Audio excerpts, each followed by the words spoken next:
So we're on a little Texas road trip, and earlier this morning we were at Buc-ee's. So some of you guys know Buc-ee's. Got my coffee this morning. So Buc-ee's is like I'd say it was a Texas phenomenon, but it's kind of growing. It's going all over the place. It's a gas station. We just stopped at the Texan amidst our road trip. So the Texan is a complete swipe of Buc-ee's. Like, they've literally copied and pasted Buc-ee's. When you look at the outside, other than the logo and the color, Buc-ee's is red and yellow, they're green and yellow. Other than that, everything's copied and pasted. You look at the way the gas pumps are, the ice things outside where you buy ice, the stone, the building, the architecture, the signage inside, where you get your Cokes from, coffee, the bathrooms, the food, the barbecue sandwiches, the sausage. Like, it's a complete swipe. So there's some lessons in that.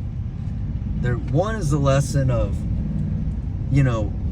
to a certain extent, that's what we should all be doing in business. Like, looking and finding what has already been proven to be successful and doing very, very similar things.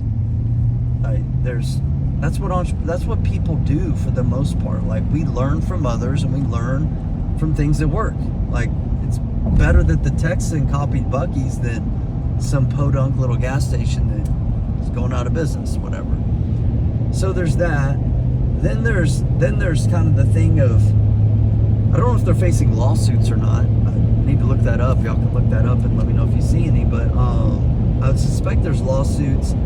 But to copy every single thing that somebody does, one, if you do that, like, I don't know how you're gonna feel inside, but like, God has given this ability to create. If you just copy everything and don't put your own originality or flair to it, that's probably gonna be a little empty inside. But more importantly, if you're going for greatness, if you're going to be, to accomplish something great, you're never gonna be Buc-ee's. The Texan's never gonna be Buc-ee's. I don't know how many stores, how many gas stations they have. That might be the only one. They're never gonna be Buc-ee's.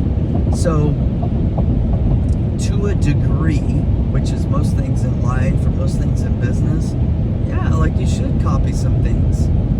But there's also trademarks and patents that you cannot violate. And it looks like the Texan violated all of that.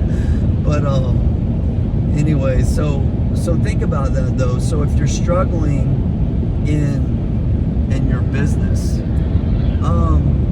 find somebody who's not struggling. Find someone who's doing really well and kind of model the things that they're doing that are working very well. In real estate, this is easy to do. There's not a lot of secrets in the real estate world. Not a lot of secrets in the world today, in the information age. So just find some things that are working and put your own originality to it. Make it your own special recipe. Like, Colonel Sanders didn't create fried chicken, but he had his secret recipe. He made it unique and he made it his own. So do that with your business, but try to do something that has already been proven to work. Like, do that. Do something that's been proven to work. Like, every now and then you see these harebrained ideas like, that's not going to work. Most times it does not. So find something that works, but just put your own originality to it, your own creativity, what that God has put in your heart to make it your own. If you do those two things, you're giving yourself a really, really good chance to succeed.